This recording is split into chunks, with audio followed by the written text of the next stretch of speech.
देखो हमारी बात सुनो, एक दिन हमसे प्रश्न हुआ था, सुख किसे कहते हैं और दुख किसे कहते हैं। तो हमारी तरफ से उत्तर हुआ था, मूर्खता को दुख कहते हैं और ज्ञान को, विवेक को सुख कहते हैं। अगर आपके पास विवेक है, ज्ञान है और आप संतुष्ट हैं, तो आप ऐसे संतों को देखा गया दिगंबर जिनके पास वस्त्र भी नहीं है और देवराज इंद्र भी सेवा के लिए ललचाते हैं और बेपरवाह है।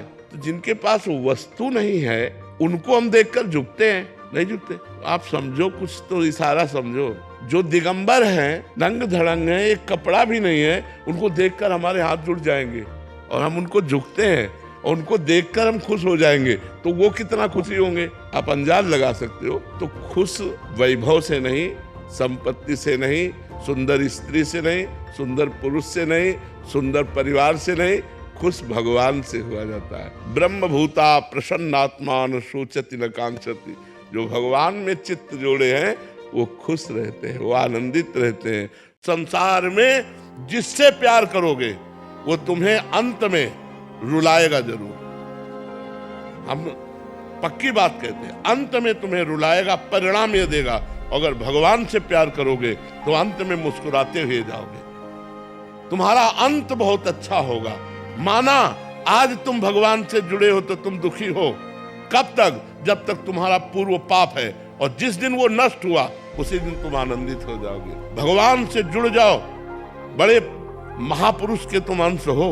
बंदे महापुरुष ते चरणारविंदम, भगवान के अंश हो।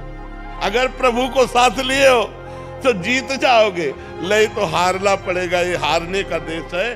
पढ़ाई में मन ही नहीं लगता, मेहनत करने के बाद भी सफलता नहीं मिल रही। महाराज जी कृपा मार्गदर्शन करें। उद्देश्य ठीक हो जाएगा तो मन लग जाएगा। उद्देश्य हमारा गलत है, अभी पढ़ाई उद्देश्य नहीं। अगर ठीक से उद्देश्य बन जाए पढ़ाई का तो कैसी बात करते हैं। उद्देश्य में बहुत बड़ी बात है। हर कष्ट सहते हुए अपने उद्देश्य की पूर्ति में कदम नहीं लड़खड़ाते, जिसका उद्देश्य बन जाता है। उद्देश्य बन जाए तो ब्रह्मचारी हो, उद्देश्य ठीक हो, एक बार पढ़ लोगे, 1000 वर्ष अगर जीवित रह, कभी भी पूछ लो बात आ जाएगी।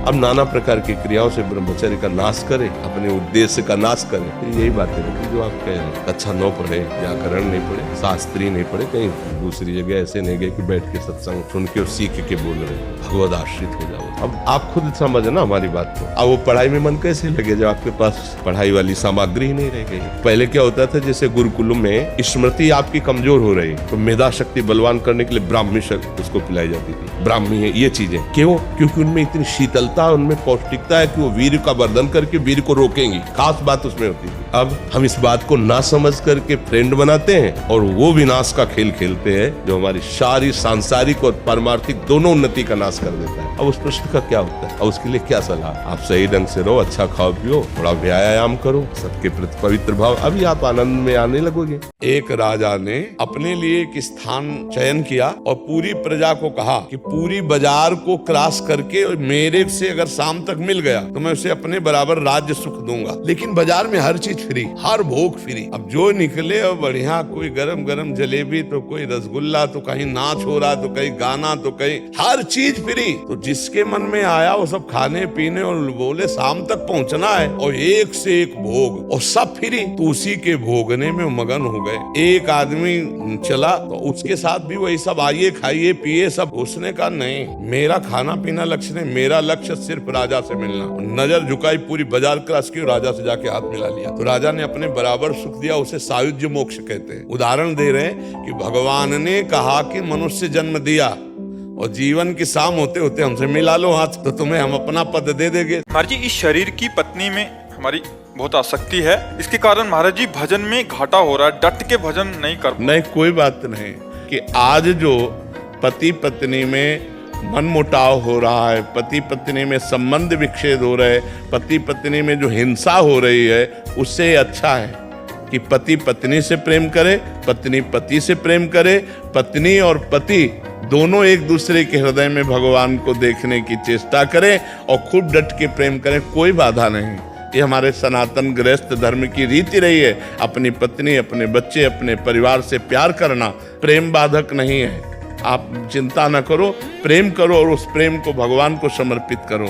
नाम जप करो और कमाओ और पति पत्नी परिवार खूब प्रेम से रहो। कानों को यही सुनने को मिले कि हम अपने पति से बहुत प्यार करती हैं, हम अपनी पत्नी से बहुत प्यार करते हैं, तभी हमारा हृदय शीतल होगा। नहीं तो प्रायः ये सब जो गंदी बातें आ रही हैं हमारे धर्म का कलंक है, ये कलंक है, ये अच्छी बातें नहीं है। महाराज जी, नाम जप में राधा, राम या श्री राम या श्री कृष्ण किसी भी प्रकार जप सकते हैं महाराज जी? श्री लगाने की कोई आवश्यकता नहीं, नाम परिपूर्ण है। अगर हम श्री राम श्री राम श्री राम जपते हैं तो कोई बात नहीं, लेकिन अगर हम राम राम जपते हैं तो श्री लगाने की जरूरत नहीं है। नाम पूर्ण है, परमात्मा स्वरूप है। अब जो भगवान है वही नाम है, जो नाम है वही भगवान है।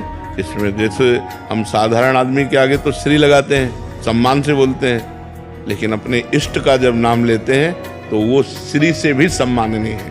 जैसे हम हरिवंश हरिवंश हरिवंश, अगर हम श्री लगाते हैं तो कोई निषेध नहीं है, लेकिन अगर हम नहीं लगाते हैं तो आवश्यक भी नहीं है, क्योंकि वो पूर्ण है, नाम परमात्मा स्वरूप है।